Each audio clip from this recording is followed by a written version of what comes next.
எல்லாருக்கும் என் அன்பான வணக்கங்கள். இன்றைக்கு நம்ம பார்க்க போகிற சாப்டருங்கிறது 19, அதாவது 19வது அத்தியாயம். அதுக்கு என்ன தலைப்பு கொடுத்துருக்காரு தெரியுமா? Vision of hell and the god of death. Vision of ஹெல்லுனா என்ன? ஹெல்லுனா நரகம். காட் ஆஃப் டெத்துனா என்ன? யார்? யம தர்மராஜா. ஸோ இவர் நரகத்தை போய் பார்த்துருக்காரு, யம தர்மராஜாவையும் மீட் பண்ணிட்டு வந்திருக்கார். ஸோ அந்த அனுபவங்களை தான் இந்த சாப்டரில் சொல்கிறார். என்னென்னு பார்த்துருவோம். அதாவது இவருக்கு இப்போ பிளாக் லைட்டு தானே மெயினாக. பிளாக் லைட்டில் உன்னிப்பாக கவனிச்சிட்டே இருந்தால் மெடிடேஷனுக்குள்ளே போகிறாரு, டீப்பாக போகிறாரு, நல்ல ஆழ்ந்த தியானத்துக்குள்ளே போகிறாரு. ஒரு நாள் அப்படி மெடிடேஷனில் இருக்கும்போது அவரோட உடம்பு அப்படியே ஆடுது. இந்த பேய் ஏதோ பாதை ஏறின மாதிரி, அதாவது பேயோ சாஷோ உடம்புக்குள்ளே ஏறி அவரோட உடம்பை போட்டு உலுக்கிற மாதிரி இருக்குது. அந்த மெடிடேஷன்லேயே ரொம்ப தூரம் நடந்து போகிறார். எங்கே போகிறாருன்னு ஒரு ஐடியாவும் கிடையாது. அதாவது ஸ்தூல உடம்பில் உட்காந்துட்டு தான் இருக்கார், மெடிடேஷனில் தான் உட்காந்துருக்காரு. ஆனால் அந்த மெடிடேஷனில் அப்படியே நடந்து போகிறாரு. எங்கே போகிறாருன்னே தெரியல. கடைசியில் அவர் வந்தால் அவர் போய் சேர்ந்த இடம் மலத்தினால குமிச்சு போட்டிருக்க இடத்துக்கு போயிருக்கார். கழிவு, வேஸ்ட் எல்லாம், மெயினாக மலைக்கழிவுகள் குமிச்சு வச்சுருக்காங்க. கடவுளுக்கே தெரியாது இது எத்தனை வருஷமாக இங்கே குமிச்சு வச்சுருக்காங்கன்னு. அப்படிப்பட்ட ஒரு இடத்துக்கு போகிறார். அதாவது எங்கே நின்று சுற்றி பார்த்தாலும் இதுதான். அவ்வளோ தூரம், அவ்வளோ அசிங்கமாக இருக்குது, நாத்தம் வேறு. அவர் சொல்கிறார் சித்தா ஸ்டூடெண்ட்ஸ்கிட்ட, நல்ல கவனமாக கேளுங்க, நான் எங்கே பார்த்தாலும் இந்த கழிவு, மலம் இதுதான், வேறு ஒன்றுமே இல்லை. அந்த மாதிரி இருக்கும்போது அவரோட உடம்பில் இருந்த அந்த சக்தி கூட போயிடுச்சான். சக்தினா அந்த ஒரு வனப்பு, அதாவது ரேடியன்ஸ், ஒரு நல்ல பிரைட்டாக இருக்குல்ல, அதெல்லாம் கூட போயிடுச்சு. ஏன்னா இவர் இப்போ நிற்கிறது விஷன் ஆஃப் ஹெல், நரகத்தில் நிற்கிறாரு. அப்போ நரகங்கிறது இதுதான் போல இருக்குது. அங்கே வாமிட் பண்ணணும் போல் இருக்குது, வாந்தி வர மாதிரி இருக்குது, தலை சுற்றுற மாதிரி இருக்குது. அங்கே கொஞ்சம் ஆம்பளைங்களும் பொம்பளைங்களும் இருக்காங்க. அவங்க எல்லாம் நேக்கடாக இருக்காங்க, அதாவது துணி உடுக்கலை. இந்த சிலவங்கெல்லாம் அந்த காஞ்ச மலைகள் மேலே ஏறி உட்காந்துட்ருக்காங்க. அதை பார்க்கும்போதே ரொம்ப அருவருப்பாக இருக்குது அப்படின்னு சொல்கிறாரு.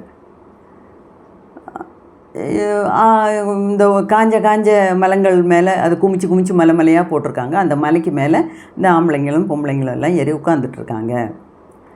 எப்படி தான் இவங்களுக்கெல்லாம் இங்கே உட்கார முடியுதோ அப்படின்னு நினைக்கிறாங்க.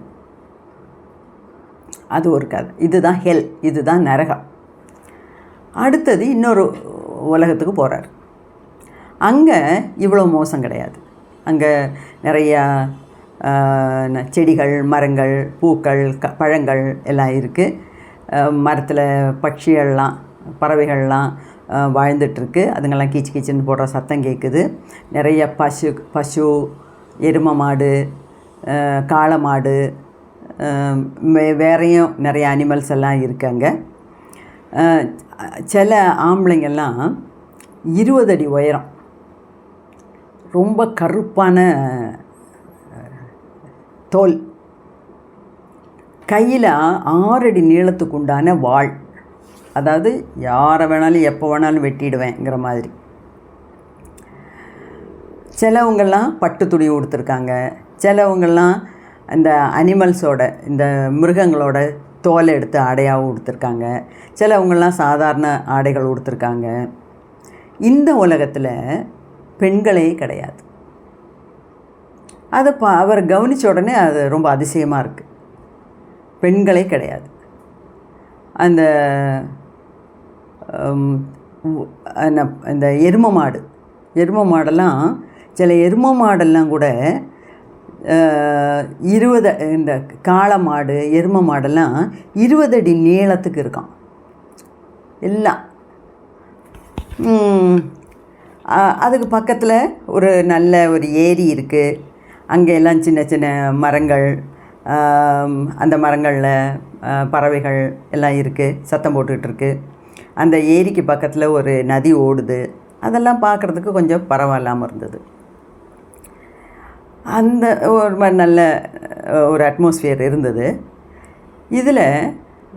இதுக்கிடையில் ஒரு பெரிய கருப்பு எரும மாட்டு மேலே ஒரு கருப்பு தெய்வம் உட்கார்ந்துருக்கிறத பார்த்தாராம்.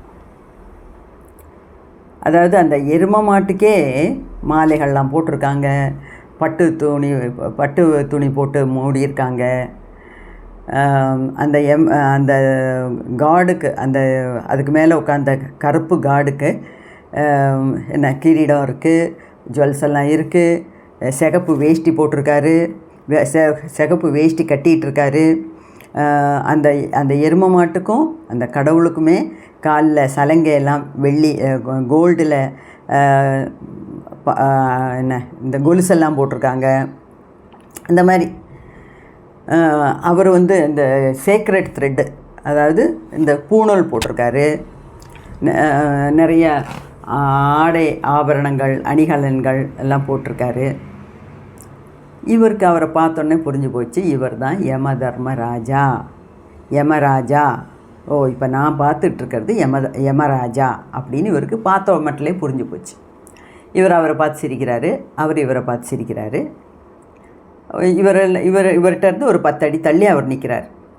அப்புறம் யமதர்மராஜாவோட 2 வேலையாட்கள் இவரை வெளியே கூட்டிகிட்டு போகிறாங்க. வெளியே கூட்டிகிட்டு போனால் போகிற வழியெல்லாம் இந்த மலை நாத்தம் அங்கே குமிஞ்சு கிடக்கு. அதே மாதிரி அழுக்கு தண்ணி, அந்த மாதிரி எல்லாம்.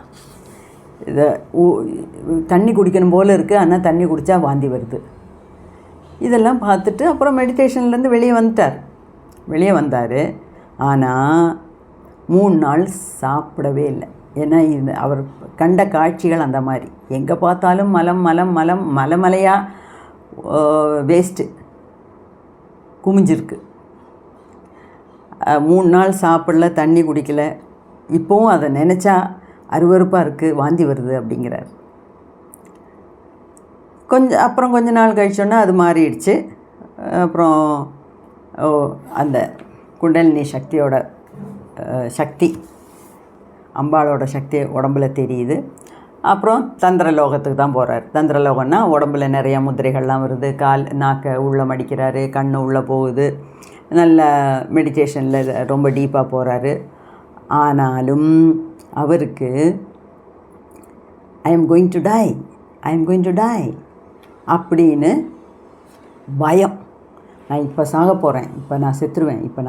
ஏன்னா யமராஜாவை பார்த்துட்டார்ல. யமதர்மராஜாவை பார்த்ததுக்கப்புறம் அந்த பயம் யாருக்கும் இருக்க தானே செய்யும். அது 10 அடி டிஸ்டன்ஸில் பார்த்துருக்காருன்னா நான் செத்து போயிடுவேன்.